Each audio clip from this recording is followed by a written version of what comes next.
Cricket খেলা নয়, উদ্দেশ্য যেন ফিগার দেখানো।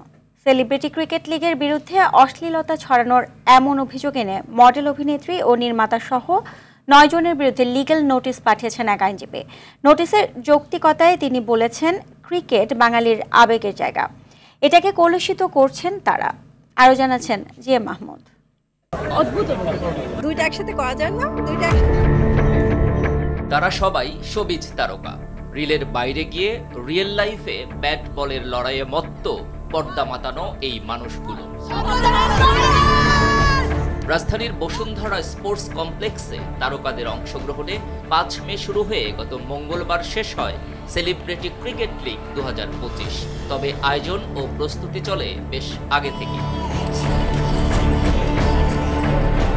আয়োজনটি আলোচিত ও জমজমাট হলেও বিধিবাম।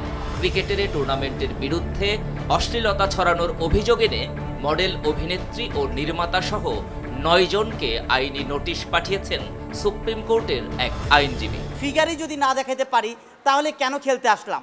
তার মানে তাদের কিন্তু খেলাটা মূল উদ্দেশ্য নয়।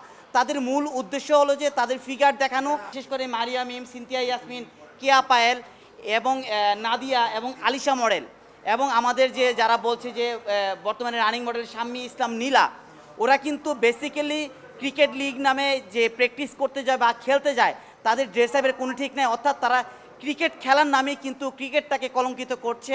নোটিশে অশালীন পোশাক ও অশ্লীল অঙ্গভঙ্গির কথা উল্লেখ করে এ আইনজীবী বলেন, ক্রিকেট বাঙালির আবেগের জায়গা হলেও এদের খেলা পরিবার নিয়ে দেখা যায় না।